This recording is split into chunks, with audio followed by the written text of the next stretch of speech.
by the time I finished the doc, I was a different person. I'm gonna cry. I knew this was gonna happen. It's hormones and it's everything. It's okay. Gosh. Being a black girl in the pop industry, I do feel like I have a responsibility to speak out. She knows that she's going to get backlash off this. He just said, you're the black girl, you're going to have to work 10 times harder. They told me, you need to bleach your skin because you won't sell any records. We were taught that our opinion didn't matter. Like, we are powerful. Even coming into meetings, it is always predominantly white. There's a problem, let's address it. Let's all address it together.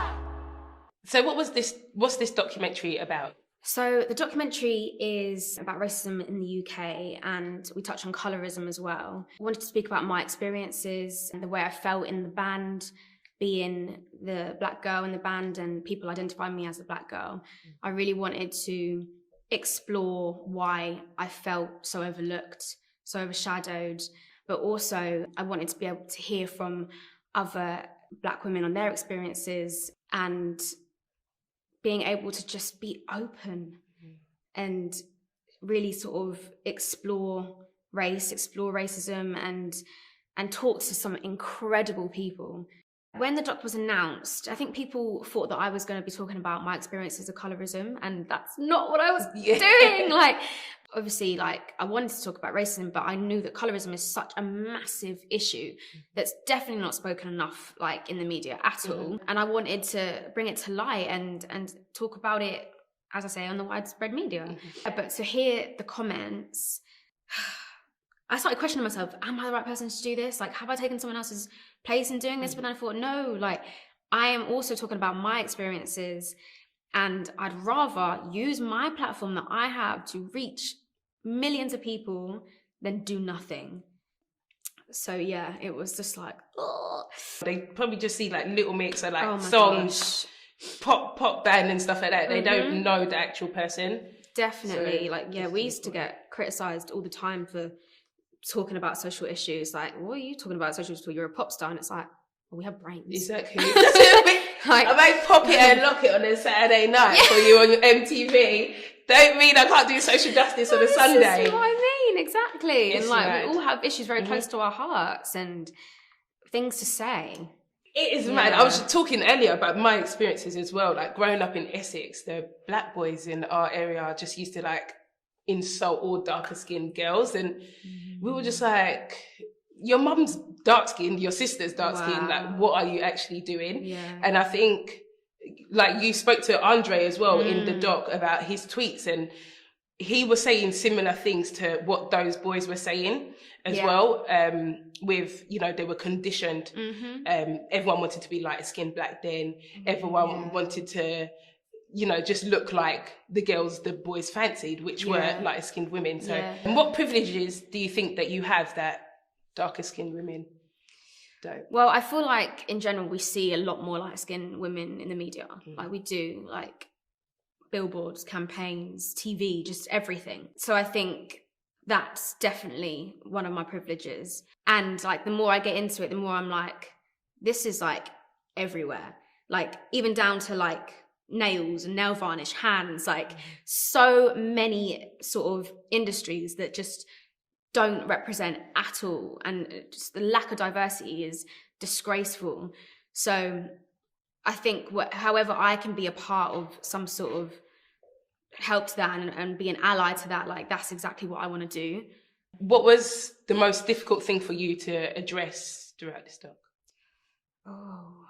I definitely feel like one of the most difficult things was talking about, like, identifying as black, because I know how bad colorism is and how dark-skinned people are not represented enough in the media at all.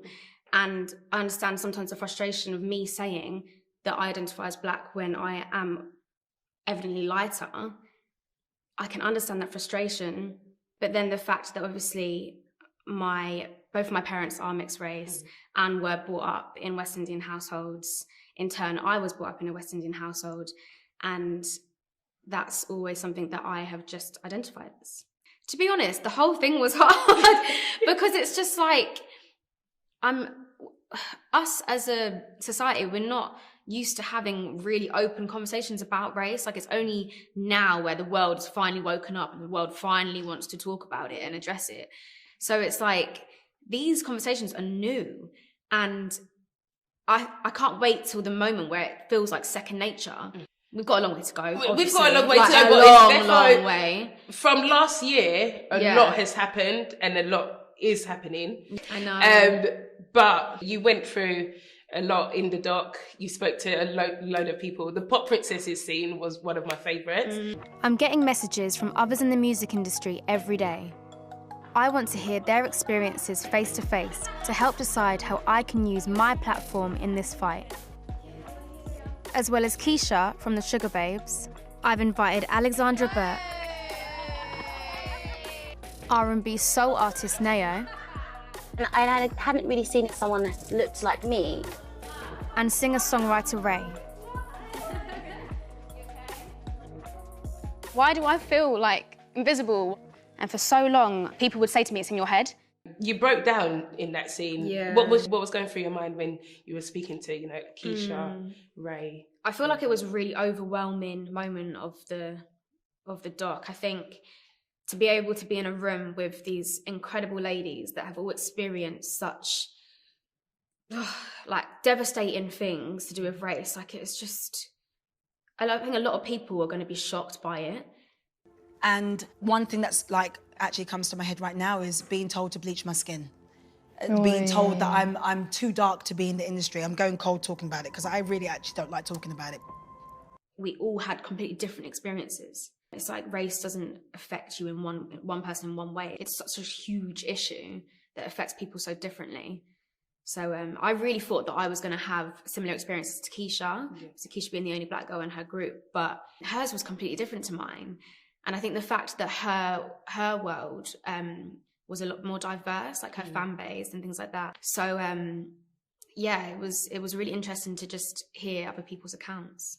Can we talk about Dawn Butler? Like, she's just so inspiring. And every time I had conversations with these incredible black women, I just felt like more empowered in myself. And by the time I finished the doc, I was a different person. I'm gonna cry. I knew this was going to happen. It's hormones and it's everything. It's okay. Gosh. But yeah, like, confident, just not scared to just be me. Yeah, 100%. Stop. No, it's fine. And I own it now more than ever. Who do you want to watch this doc? Who is that one person you want to watch? What kind of audience do you want to watch and reflect on? I feel like there are a lot of people out there that don't necessarily understand how deeply ingrained racism is and how it really does affect so many people of colour, so many black people. And I feel like, especially with my fan base, it is predominantly white. And I want them to feel enlightened and watch it and learn something, but also think, what can I do? What can I do to help? What can I do to carry this conversation on? That's like the main thing I want people to take from it. Like, it's time to take action, and I want everyone to get involved and realize that their voice matters as well.